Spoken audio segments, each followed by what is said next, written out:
Hello everyone, welcome back to another episode of r/MaliciousCompliance. In today's episode, my neighbors wanted to call a professional to mark their property line. My parents agreed. You want a phone call every time? Will do. Don't want us to call our most experienced technician? Okay. Before we get started, make sure to subscribe so you will never miss a video. So let's get started. My neighbors wanted to call a professional to mark their property line. My parents agreed. This was a long time ago, but I remember it clearly. We moved into a community with tight space in between our house and our neighbors, and we didn't like them being able to see into our kitchen. We put up a bunch of plants, costing thousands, but my parents thought it would be worth it. A week later, my parents awoke to the plants completely chopped down. My father was furious and marched down to our neighbor's house. He told my father the plants were on his property line, therefore he had total right to take them down. He warned that if anything were to go on his property again, he would report us to the authorities immediately.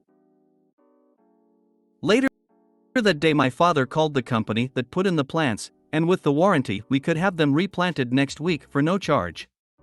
We made sure there was no way it was on our neighbor's property. However, a few days later, we caught him chopping them down at 2 a.m. We called the police upon obstruction of property, and after a chat with my neighbor, he decided to call a professional and mark his property line. My father agreed. A few days later, I got home to find orange tape in my neighbor's yard. Apparently, his fence was 11 feet over our property line.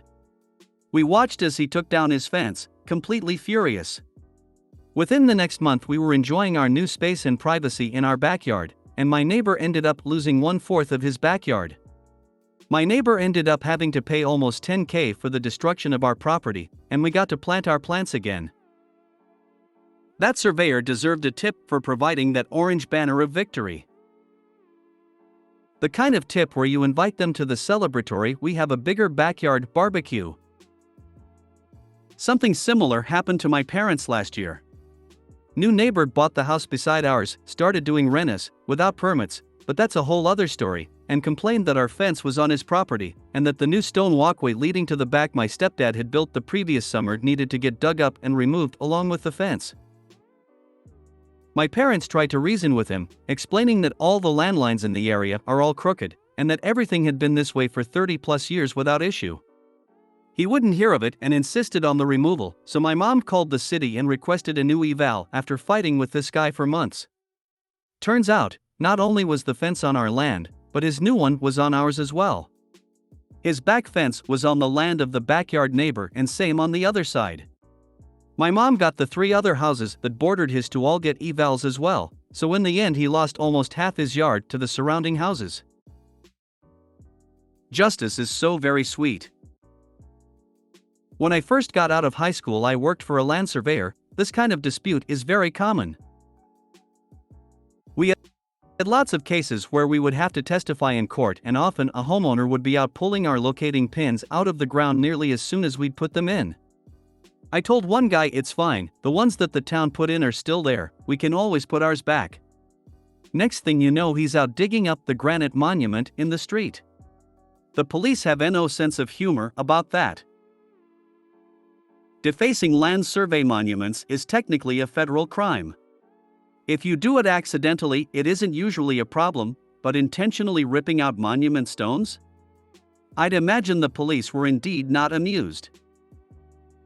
Same happened to me when I was a kid. There was a wooden fence between our house and the neighbor's. My cousin and I were playing on it, and the guy came outside and cursed us out. Told us if he caught us little shits on his property again, there would be hell to pay. I was like 8 years old. I probably was a little shit, but we went inside and told my dad. He got pissed off and went to the guy's front door, and they argued over where the property line was. My dad actually built the fence himself years before the neighbor bought their house. My dad called a surveyor. The guy's driveway was between his house and the fence.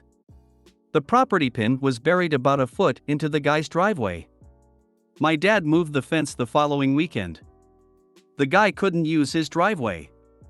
He had to move his concrete retaining wall so he could have just enough room to open his car door. They put up a for sale sign a couple of months later. When the person you threaten to call someone on says go on do it, you better watch out. How has no one talked about how absolutely crazy that neighbor is? Instead of handling this like an adult and going to talk to your new neighbors to sort this out, you sneak out at 2 a.m. and cut them down. Who the hell thinks like that? People are something else. You want a phone call every time? Will do. I worked for a petty, fragile man years ago. He loved to micromanage and was always wanted to know if I talked to anyone higher in management than he was. This by itself wasn't a problem, as I understand chains of command and follow them. The crux of the issue was he had to know every detail of every conversation, and he wanted to dictate what they were told when they reached out to us. I was in a unique situation, because I have specialized education, which was very useful to top management. Because of this, they called me directly, frequently, every day of the week and at all hours. The baby boss had a huge problem with this because he wanted to control the technical information that I provided the big boss when he called with questions. I tried my best to loop baby boss in when these calls occurred, but big boss wanted me to speak freely and didn't want to wait for someone else to get on the call. Often, baby boss would call big boss after we spoke to try and take credit for what I told them, even though it was well known that he didn't have the same education/understanding that I did. Baby boss then demanded I call him every time big boss called me, and wanted a full recounting of our conversations. Cue malicious compliance. I followed his direction to the T. If big boss called me at 2 a.m. with a question, baby boss got a call at 2:15, but with a rambling retelling of our conversation, which often exceeded the length of the first call. After a few weeks, baby boss got tired, literally, of being woken up at all hours. He then demanded that I send him an email after every call with every detail. So I did that.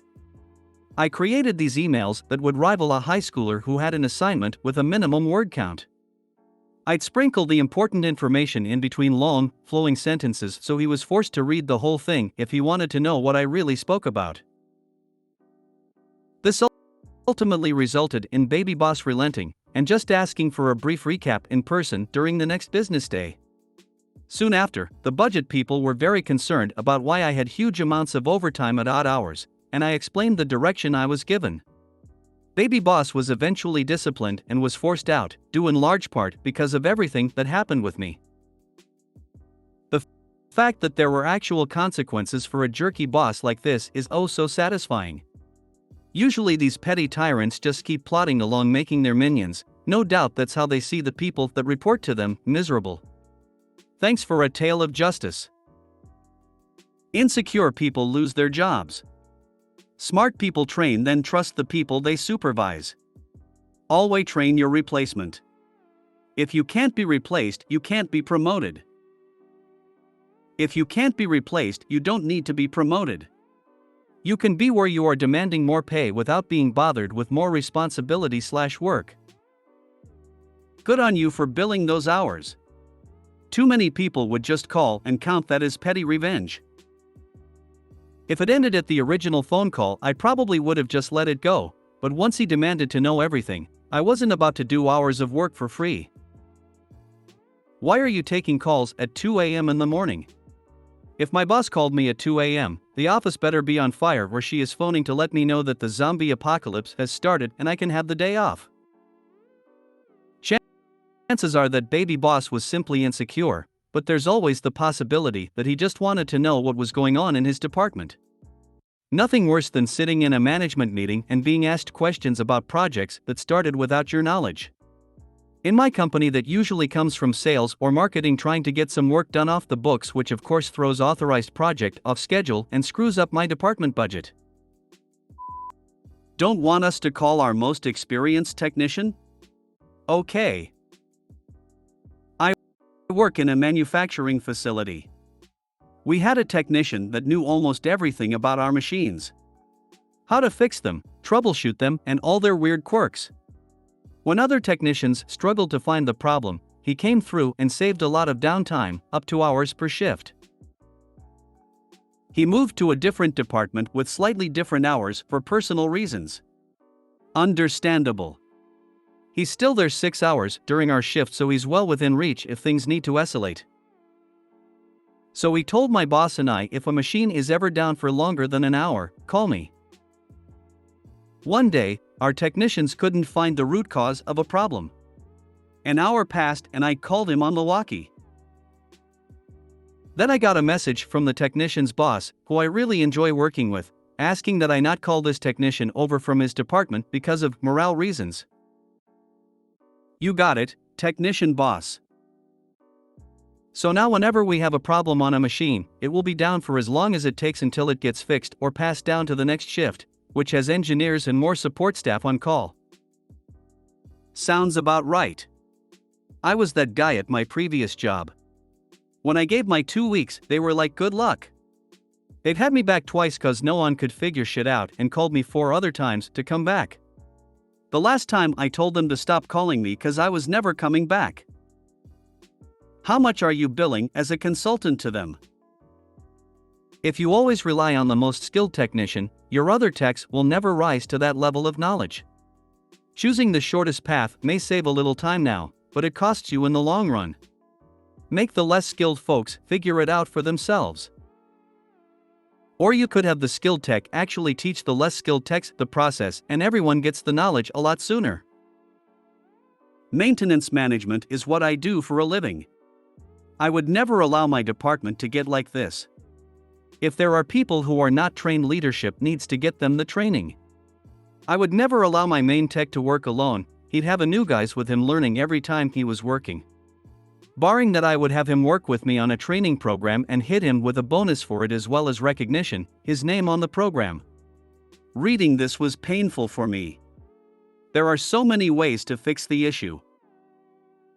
I hope you got that message in writing so you can see why when he inevitably gets chewed out for lowered productivity and tries to blame you. But maybe I'm just too cynical. If you made it to the end of the video, thanks for watching. Don't forget to like, subscribe and share, and we will see you in the next video.